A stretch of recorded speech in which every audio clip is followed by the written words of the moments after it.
Hello students, once again welcome in the chemistry class, and in continuation to the last video we are going to discuss on the few topic, that is the average rate of reaction and instantaneous rate of reaction.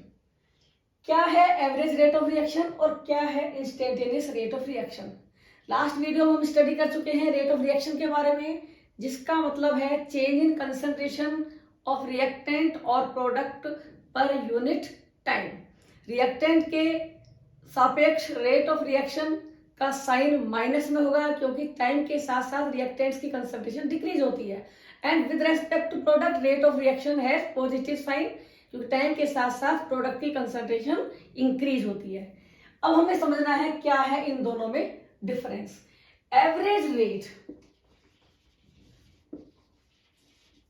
of reaction, that is change in concentration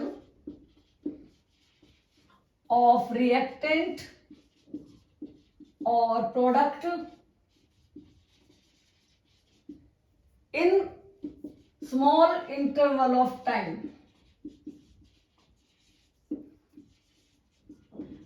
time का कुछ duration है, 1 minute के अंतराल पे, 2 minute के difference पे, 10 second के difference पर, तो टाइम इंटरवल में चेंज इन कंसंट्रेशन जो भी होगा वो कहलाएगा एवरेज रेट ऑफ रिएक्शन। इसको समझने के लिए हम इसका ग्राफ के थ्रू समझ सकते हैं कि with respect to reactant, suppose we are having the curve between concentration versus time, तो हमें ग्राफ मिलता है इस तरीके से क्योंकि टाइम के साथ साथ कंसंट्रेशन कम होती जाती है। So average rate of reaction निकालने के लिए हम यहाँ पर दो टाइम लेंगे, time t1 and time t2। It is time t2। तो इस दो इंटरवल में t2 से लेकर t1 के बीच का जो डिफरेंस है टाइम का, इसमें क्या है चेंज इन कंसंट्रेशन वो दिया जाएगा। t1 पे जो कंसंट्रेशन है वो होगी x1 और टाइम t2 पर जो कंसंट्रेशन होगी वो होगी x2। Time interval t1 and t2, इस इंटरवल के दौरान जो कंसंट्रेशन चेंज हो रहा है वो है x1 से x2।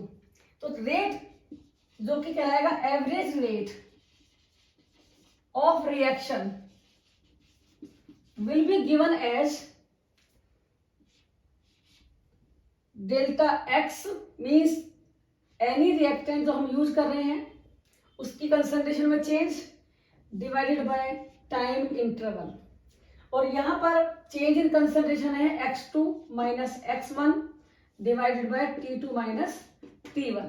तो ये कहलाता है average rate of reaction. Average rate with respect to reactant and product एक साथ हम एक्सप्रेस कर सकते हैं और ये सब एक दूसरे के इक्वल रहते हैं। तो उसको समझने के लिए एक एग्जांपल हम ले सकते हैं, for example N2 plus H2 और ये बनाएगा NH3।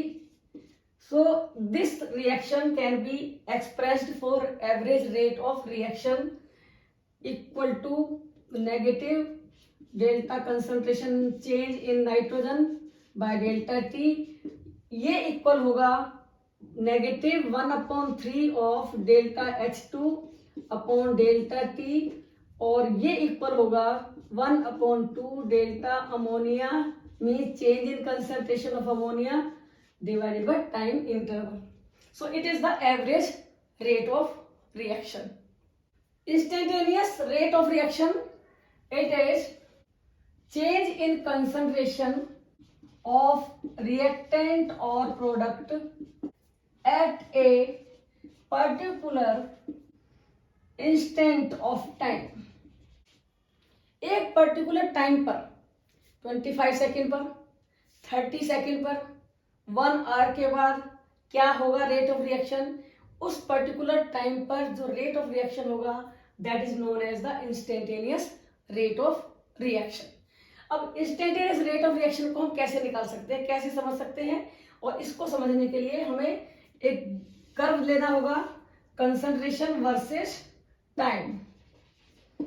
जब इस ग्राफ को स्टडी करते हैं और with respect to reactant concentration change check करते हैं तो ये टाइम के साथ साथ डिक्रीज होता जा रहा है ग्राफ, मींस टाइम जितना बढ़ता जाएगा कंसंट्रेशन उतनी कम होती जाएगी। अब हमें निकालना है इसका इंस्टेंटेनियस रेट ऑफ रिएक्शन, और उसके लिए एक particular time suppose t, it is the time जिसपे कि हमें निकालना है रेट ऑफ रिएक्शन। तो हम उसके लिए क्या करेंगे, at that time we will draw a tangent on this curve. इस कर्व के ऊपर एक टेंजेंट डालेंगे। टेंजेंट होगा सपोज इस टाइम से मिलता हुआ, ये है पॉइंट जहां पर कि ये टाइम हमें कंसीडर कर रहा है। अब इस टाइम पर जो भी स्लोप होगा, इस स्लोप को हम कैसे भी ले सकते हैं किसी भी टाइम में, जो भी स्लोप होगा उस स्लोप की वैल्यू होगी instantaneous rate of reaction. So इस टाइम पर जो हमारा स्लोप है वो है suppose A, B and C. So instantaneous rate will B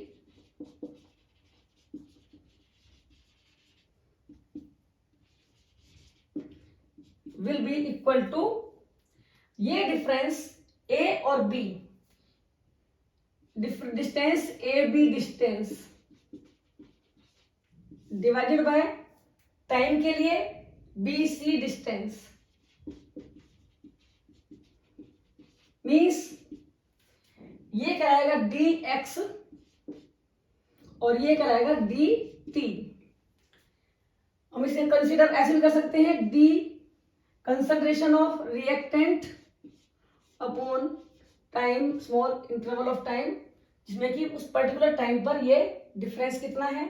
इस फार्मूले से हम निकाल सकते हैं instantaneous rate of reaction.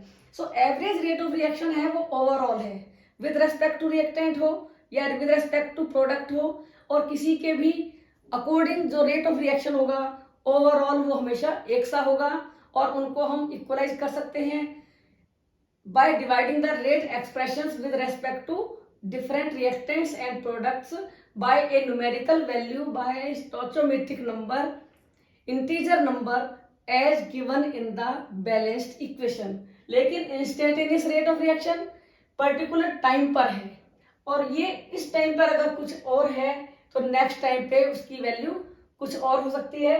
Time t2 पर जब हम वैल्यू निकालेंगे तो वहां पर एक टेंजेंट ड्रॉ करेंगे ऑन द कर्व, और उस टेंजेंट का जो स्लोप होगा उसकी वैल्यू होगी इंस्टेंटेनियस रेट ऑफ रिएक्शन। तो ये था difference in average rate of reaction and instantaneous rate of reaction. तो आज के लिए इतना ही, थैंक यू।